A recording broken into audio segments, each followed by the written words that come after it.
Hey there, this is Kristen from KristenCoaching.com. Today we're going to be talking about healing after a breakup.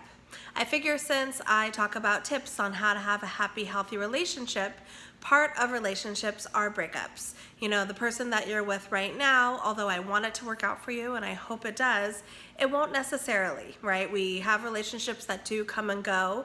People aren't meant to be together for whatever reason, multitude of reasons. So I think that it's only fair that as a relationship coach, we also discuss how to heal once a breakup happens, because I think a lot of people really do not know the healthier ways to heal post-relationship. And I want to discuss that with you because I think just as to be in a relationship that's healthy and happy, when you're out of the relationship, you got to do that in a way that's healthy and happy for you as well. So we'll discuss those ways.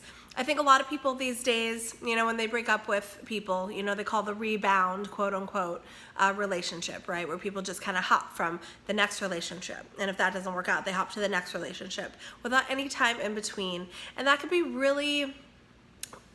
a big disservice for that person, because there is a lot to learn from yourself and a lot to learn from the relationship that you previously had. But when you hop so fast, you don't have that time of reflection and that time to really take in for yourself and learn from the previous relationships. So we're going to talk about ways that you can heal the best way possible before moving forward. And before we dive into it, I also do want to remind you to subscribe to my YouTube page if you haven't already. You'll get notifications and pop-ups every time I create a new video. And then also I want you to click on my link on how to deal with taking a break in your relationship, because for those of you who might not be ready to break up, or you're going to be in a future relationship and decide that maybe a little space is good, you need to know how to deal with taking a break in a healthy way as well. So click on that if you're interested. But let's dive into steps that you can do to be healthy after your breakup in your relationship, okay? The first thing, and this is one of the most important things, you need to get grounded again. So that means that you need to spend time with your family members. Not everybody is super close to their family members, and that's fine if you're not. But if you are one that values your family members and you have that close relationship and you are able to get that comfort and support through them, you want to get grounded again, you know, kind of going back to maybe your hometown or your, you know, place that you kind of grew up and you're able to see your family in that area. You know, it really gets you back to your roots and who you are and where you came from. Because a lot of times in our relationships, especially when they go south, we kind of lose that sense of who we are. We don't really, you know, the negative parts of ourselves kind of come out because we maybe are so frustrated or so sad or so over it. So getting grounded again and knowing who you are as a person is really important. So be around your family, spend time with them, laugh, enjoy, kind of remember who you are as a person and getting your identity back. After that, you gotta also want to have fun with your friends. Go out with your friends, enjoy yourself. You know, sometimes people say to even date your friends in a way. You know, go out, have fun, go to places that you are gonna enjoy, get that laughter there, get that friend support there. That's really important.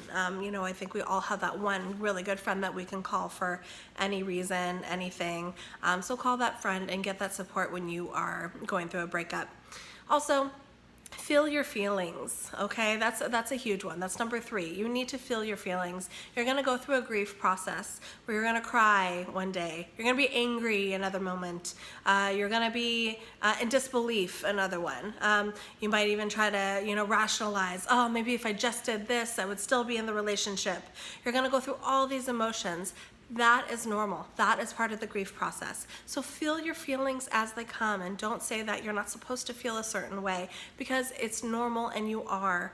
You have to be gentle with yourself and allow yourself to cry when you need to cry, be angry when you need to be angry, sad when you need to be sad, all those things. That's really important. So just to accept where you're at in the moment, because it does take time to heal. You are healing from the relationship that you once had. So give yourself that time and space to do that. You don't want to jump into a new relationship right away. You don't. You need to be able to do certain things, heal yourself, take care of yourself in many ways. So don't be jumping immediately to the next person you see that you connect with. You want to make sure that there is some space in between the previous relationship and the new one that you will be having at some point, but you have to make sure that you're ready. Do self-care. Make sure that you, whatever feels good for you, whether it's exercise, meditation, yoga, walking, taking up hobbies that you really enjoy. Do things that make you feel good. That's a part of your own spiritual growth, mental growth, physical growth, things that just make you feel good inside, because that's part of getting your emotions healthy and happy again, and just getting and being, grounded in that space of being okay with who you are. Okay, so you got to get that self-care piece going. You want to identify the learning moments of your past relationship. What did you learn from your relationship? What are you not going to do in the future in a future relationship? What are things that you maybe wish you would have done differently? What are some things that you really did enjoy about your relationship that was good that you want to bring into a future relationship? These are really good self-reflecting questions that you want to ask, because you need to know maybe why it didn't work, what you do want to avoid in the future, but also what was working and what you want to bring to the future. Because there's a lot of times in relationships we feel conflicted because there were bad things, there were good things about the relationship. And it's okay to take those good things from the past relationships and try to make those happen in future relationships as well. You just don't want to repeat the bad things from the past relationships and bring that into the future relationship too. The last thing is that you are going to want to expect more in the future, in your future relationship. Obviously, what happened in your past relationship, you wanted more. Maybe you were not satisfied in certain ways, you weren't getting your needs met. There were things that were happening that were obviously causing frustration and things that just wasn't working out. So you want to expect more for yourself and more for your future relationship, because you deserve everything. You deserve everything you want, everything that's going to make you happy, fulfilled, and get that happy, healthy relationship. So expect more. I think that's healthy to do, and that's a good thing to do. If you have any questions or comments, please write them below. I'll get back to you as soon as I can. And again, this is Kristen from KristenCoaching.com, and thank you so much for joining me today. I'll see you next time. Bye.